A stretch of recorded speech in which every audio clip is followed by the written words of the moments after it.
Hello and welcome back to Newsroom Nigeria. This is where we give you hot, fresh, and sizzling news all day long. If you haven't subscribed to this channel, please go ahead and subscribe. Turn on the post notification bell so that you'll be the first person to get notified whenever we upload a new video. Help us grow this channel by giving this video a massive thumbs up so that it gets recommended to other YouTube viewers all around the world as well. Lastly, please leave your comments in the comment section. Without further ado, let's delve right into the details of today's news. Breaking news: Sheikh Gumi makes fearful statement over Tinubu'S controversial victory. See what he said will happen. Anarchy is feared amid the controversy surrounding the election of Asiwaju Bola Ahmed Tinubu of the ruling All Progressive Congress (APC) as president-elect following the allegedly rigged election on February 25. Sheikh Ahmed Gumi, a well-known Islamic scholar from northern Nigeria, utilized a social media platform earlier in the morning to comment on the results of a just concluded presidential election.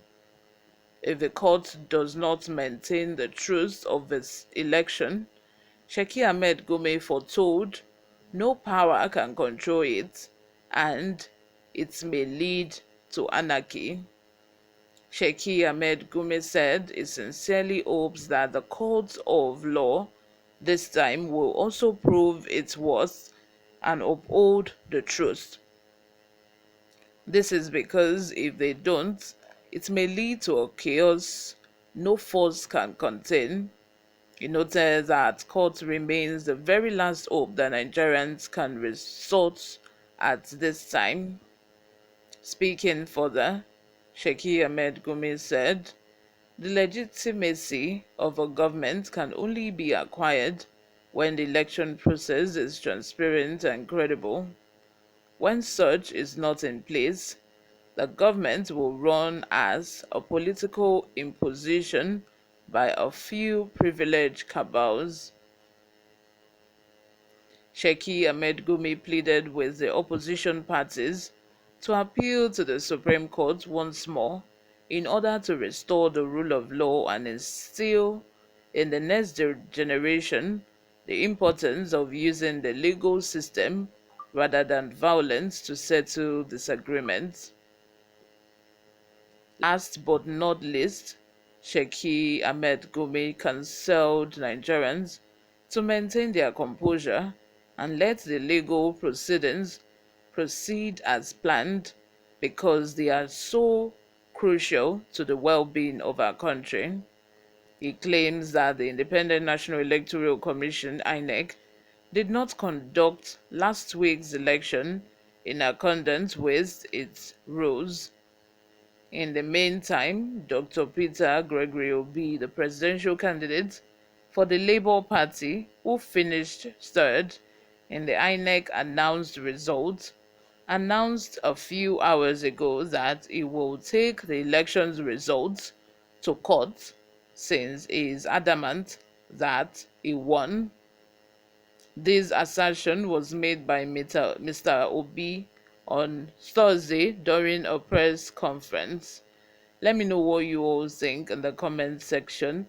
And one thing I would like to say before I go is that the usual the it has now become a trend whereby if an Hausa becomes the president, the Hausa people would think that, oh, if we have our own man at the top, okay, now let's start causing trouble, because at the end of the day we are not going to get sent to prison for it. The very worst that they can do is give us amnesty.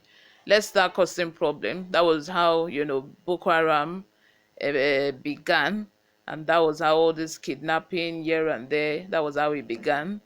When good luck became the president of a country, we saw how the Niger Delta people suddenly remembered that they have not been treated properly, and now they are going to start fighting, busting pipeline, start clamoring for more money.